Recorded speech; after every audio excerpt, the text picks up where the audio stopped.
అందరికీ నమస్తే అండి. సొంత డబ్బా కొట్టుకోవాలంటే జగన్మోహన్ రెడ్డి తర్వాతే. నిన్న మాట్లాడుతూ కార్యకర్తలతోనో నాయకులతోనో మీటింగ్ పెట్టుకుంటున్నాడు.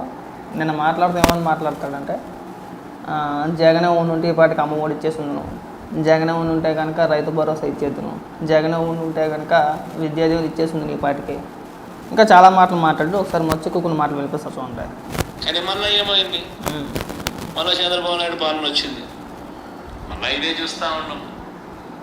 ఈరోజు 22 నెలలు అయిపోయింది, స్కూళ్ళు తెరిచినాయి, పిల్లలు బళ్ళకు పోతా ఉన్నారు.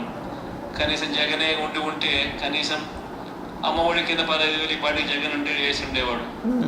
ఆ 15,000 బాయా, ఈయన నీకు 15,000 నీకు 15,000 నీకు 15,000 ఇస్తానని చెప్పి అది బాయా కాదు. జగన్మోహన్ రెడ్డి నువ్వు అధికారంలోకి వచ్చిన తర్వాత అంటే 2019 మే నెల అనుకుంటా నువ్వు ప్రమాణ స్వీకారం చేసావు. అప్పుడే అమ్మఒడి ఎప్పుడు ఇచ్చావు? నువ్వు మే నెలలో ప్రమాణ స్వీకారం చేసి జూన్లో ఇచ్చావా, లేదంటే 2020 జనవరిలో ఇచ్చావా?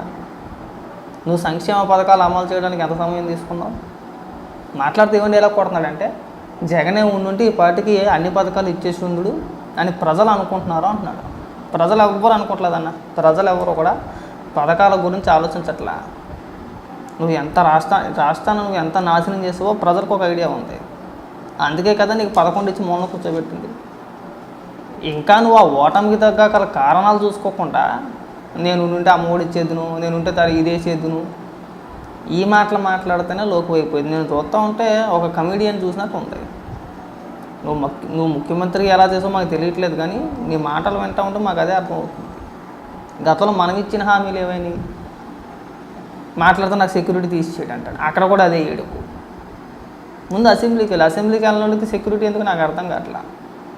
ఇప్పుడు ఎమ్మెల్యేగా గెలిచి అసెంబ్లీకి వెళ్ళి ప్రజల సమస్యల గురించి అక్కడ పోరాడేవనుకో, అక్కడ మాట్లాడేవనుకో, అదొక అసెంబ్లీకే పోనేవాడికి సెక్యూరిటీ ఎందుకయ్యా? మాట్లాడితే బెంగళూరు పోయి నీకు అక్కడ సెక్యూరిటీ దేనిక మాకు అర్థం కావట్లా. సరే, ఆ సెక్యూరిటీ సంగతి పక్కన పెట్టి తర్వాత మాట్లాడుకోవచ్చు. రైతు భరోసాను ఏదో చెప్పుకోవచ్చు కదా, అందులో నువ్వు ఇచ్చింది ఎంత? కేంద్రం ఇచ్చేది 7,500 కలుపుకుంటే నువ్వు ఇచ్చేది 13,000 రూపాయలు, అంతేనా? దానికి కూడా మన డబ్బా మనం కొట్టేసుకోవడమే. నేను ఉంటే ఏదో బ్రహ్మాండంగా చేసాను, అద్భుతాలు చేశాను అని సొలమాటలు చెప్తున్నాను. నువ్వు ఉంటే ఏమీ చేయలేదు.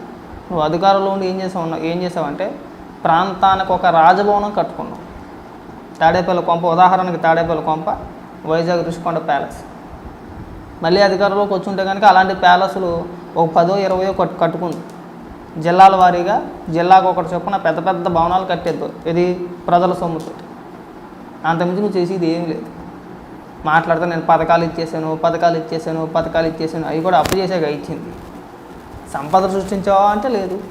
రాష్ట్ర అభివృద్ధి ఏమైనా పెంచావా అంటే అది లేదు. కొన్ని పరిశ్రమలో పెట్టుబడుల్లో తీసుకొచ్చాడంటే అది కూడా లేదు. మరి మనం చేసింది ఏంటి? కేవలం అప్పులు చేసేసి బటన్ నొక్కాడుమా. అది కూడా ఎన్నికల ముందు ఒక 3 నెలల ముందు ఒక 7 బటన్లు నొక్కావు. అంటే 7 సార్లు విద్యా దీవెన అని చెప్పేసాను, రైతులకు సబ్సిడీ అని చెప్పేసాను, ఇలాంటివి ఒక 7 బటన్లు నొక్కావు. వాటికి డబ్బులు ఇచ్చామంటే డబ్బులు ఇవ్వలేదు కదా.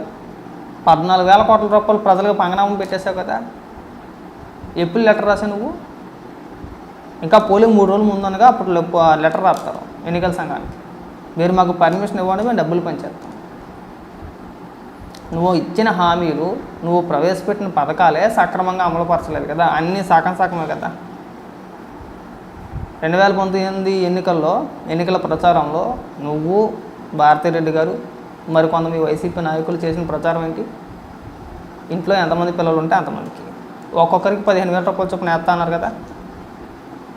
ఆ మాట వాస్తవమే కదా. భారతిరెడ్డి గారు మాట్లాడిన వీడియోలు కూడా ఉన్నాయి కదా, నువ్వు మాట్లాడిన వీడియోలు కూడా ఉన్నాయి కదా. నువ్వు అధికారంలోకి వచ్చిన తర్వాత ఎంతమందికి ఇచ్చేసావు?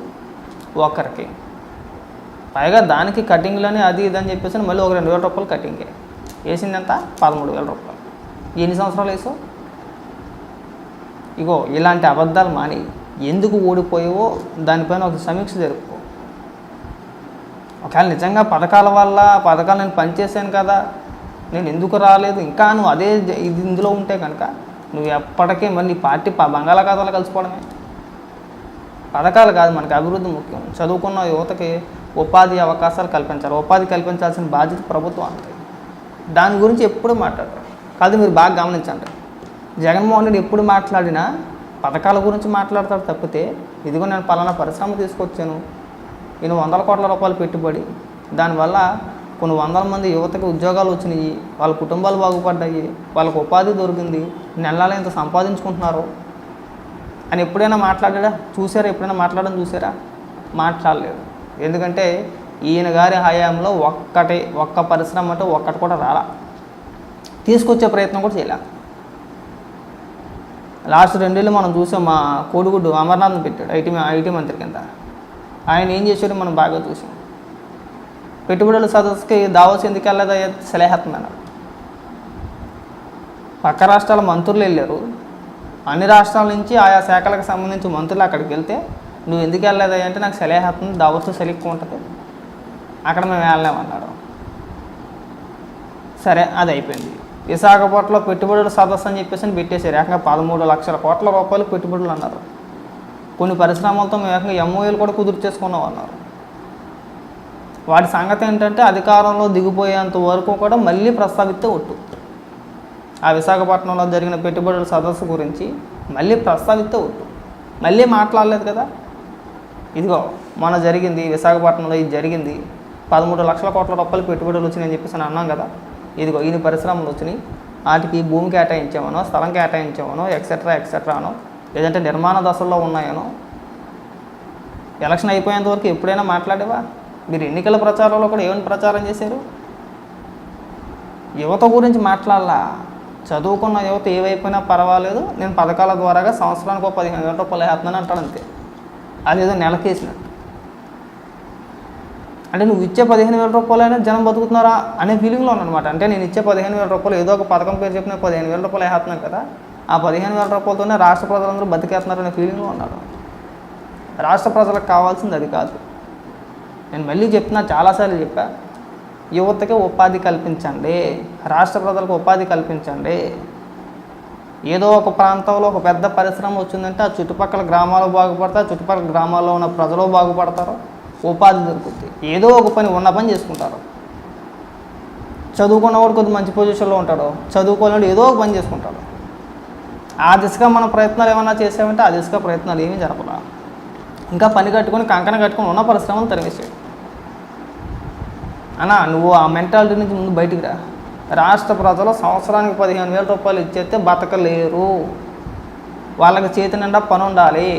చేతి నిండా పని ఉంటే నువ్వు సంవత్సరానికి ఇచ్చే 15,000 నెలకి సంపాదించుకుంటాడు, ఇంకా అంతకన్నా ఎక్కువ సంపాదించుకుంటాడు. తక్కువ లెక్క 20,000 25,000 రూపాయలు సంపాదించుకుంటాడు పని దొరికితే. వాడి చేతి నిండా పని ఉన్నప్పుడు నువ్వు ఇచ్చే పథకాల గురించి ఆలోచించరన్న ప్రజలు ఎవరైనా సరే. నా చేతి నిండా పని ఉన్నప్పుడు ప్రభుత్వం మీద నేను ఆధారపడాల్సిన అవసరం ఉంది. నాకు ఉపాధి ఉంది, నాకు పని ఉంది, నేను పని చేసుకుంటే నాకు నెల డబ్బులు వస్తాయి, నాకు నెల జీతం వచ్చింది. అలాంటప్పుడు నువ్వు ఇచ్చే 15,000 రూపాయల గురించి నేను ఎందుకు ఎదురు చూడాలి? ఇసుక ఆపేసి ఇసుకలో ఏదో జరిగిపోయిందని చెప్పేసి అని భవన నిర్మాణ కూలీలు పొట్టకొట్టేసావు. అంటే ఇది ఏమనుకుంటున్నాడంటే అన్ని దారులు మూసేసి ఇంకా కేవలం ప్రజలందరూ కూడా ప్రభుత్వం మీద ఆధారపడి బతికేయాలి. జగన్మోహన్ రెడ్డి అనే వ్యక్తి సంవత్సరానికి 15,000 రూపాయలు అయితే అమ్మ బాబు దేవుడు 15,000 రూపాయలు వేసేసాడు మాకు అన్న. అవన్నీ ప్రజలు గమనించారు, ప్రజలకు అర్థమైంది, ప్రజలు క్లియర్గా అర్థమైంది. జగన్మోహన్ రెడ్డి అనే వ్యక్తి అధికారంలోకి వచ్చి చేసింది ఏంటంటే ప్రజలు పొట్టగొట్టేసాడు, ఉన్న ఉపాధి అవకాశాలను చెడగొట్టేసి అందరినీ ఇంట్లో కూర్చోలేలా చేసి సంవత్సరానికి 15,000 రూపాయలు వేసేసి నేనే దేవుణ్ణి, పైగా దాన్ని మళ్ళీ పాలాభిషేకాలు. కాబట్టి ఏంటంటే ఇలాంటి ఉపన్యాసాలు మాకన్నా ఎప్పటికైనా సరే అభివృద్ధి పరంగా మనం ఏం చేసాము, ఎంత మేరకు ముందుకు తీసుకెళ్ళాము, ఎన్ని పరిశ్రమలు తీసుకొచ్చాము. ఇగో ఎప్పుడు కూడా పక్క రాష్ట్రాలతో పోటీ అనేది ఉండాలన్నా, అది అభివృద్ధి పరంగా ఉండాలి, అప్పుల పరంగా ఉండకూడదు. పక్క రాష్ట్రాలన్నీ కూడా మన డెవలప్మెంట్ జరగాలి, రాష్ట్రానికి పరిశ్రమలు తీసుకురావాలి, ఐటీ రంగంలో మనం ముందుండాలని చెప్పేసి పక్క రాష్ట్ర మంత్రులు పక్క రాష్ట్రాన్ని ఆలోచిస్తూ ఉంటే నువ్వేం చేసావు? రాష్ట్రాన్ని అప్పుల కుప్పగా మార్చేసి తోచిన కాడికి ఇంట్లో ఎక్కువే దోచేసావు.